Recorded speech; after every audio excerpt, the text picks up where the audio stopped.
Rabotai, Boker Tov, Yom Rishon, Aliyat Rishonah, Pashat Chukat. The parasha this morning, Chukat, deals with the topic of death.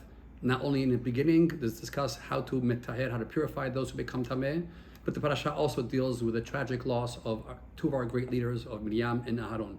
And we'll see the connection later on.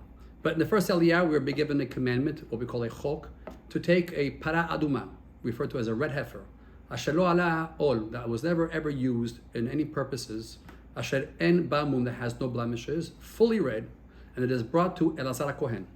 His job is to take this cow, do shechita, burn the entire cow, add into it some ingredients, hyssop, cider, a cedar tree, and a little bit of hyssop, burn it, and he has a person called the soref who helps him burn this korban, and then comes the me'asef who gathers these ashes. These ashes are then used with water to metaher people who have become tameh. We have not told yet who or what is tameh, but this is what will be used for those who are tameh. Those involved in the process of making these para aduma ashes with the water themselves become tameh, but their tumah only is for one day. The Aliyah then ends off by telling us that all those who come in contact with a dead body, either by negiyah, by touching the dead body, or by being in the ohel with a dead body, or by walking over something of the dead body, all of these people are what we call tameh for 7 days. And they're required to be sprinkled with this mei tahara, with this meim chayim, on day 3 and day 7, and only after the end of day 7 are they tahor. During this time, the parasha tells us that during this tum'ah, they cannot come to the ohel, to anywhere kodesh, at punishment of karet. And this is where the first aliyah ends. And so here at this point, I'd like to ask us to think. First of all, why are we dealing so complicatedly with the concept of death? And then why is it introduced as chok?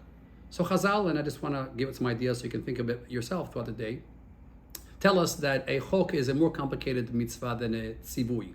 In total, between chok and tzivui, mishpatim, we have 613. Some of those 613 are called a chok because, from what Chachamim tell us, they're much more complicated to understand for us to understand.